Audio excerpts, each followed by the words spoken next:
Your question on why do I think that law schools are not successful in preparing law students for the practical challenges in their future job is really the key question that all of us who are lawyers have at some point in our journey have to face. Law schools, at least in the United States, are very academic or theory based. They are, my law school professors by and large had not practiced law, or if they had practiced law, they had practiced between 2 and 5 years, which is not enough time to become a master at the area of practice you're going to go into. And I think there's a lot of reasons why the law schools have become academic centers. And mainly in the United States, what happened was when Harvard in the late 1800s enacted the casebook method of studying law, that was the first school to do that.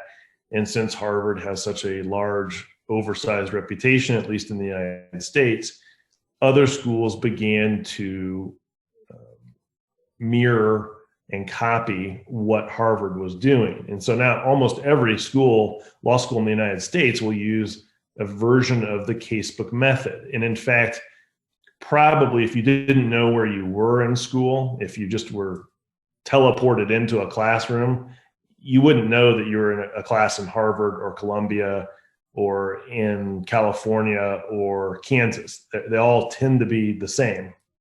You're going to study from similar books. You're going to learn the same methodology of how to take a case apart, how to look at a case, which is good theory that you need to know. But what's missing is the everyday aspect of how do you take the theory and put it into practice? How do you take the theory of the law and deal with your client who has an issue? Client's facing a drug charge. How do you deal with the fact that they're facing a drug charge and deal with the issues that are inherent with those kind of charges?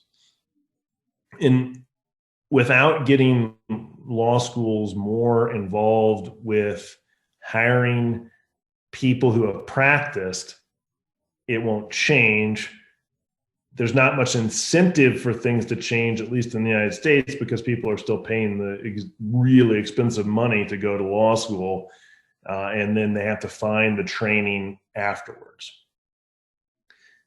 In the criminal law, anyway, the public defenders in the United States have really changed how training occurs for graduates. So if you are hired into a public defender office, they're going to put you through a rigorous set of training that everyone goes through. It's going to be for a number of years. And I think what you see in results-wise is that those attorneys tend to have a more thorough and better understanding of how to practice.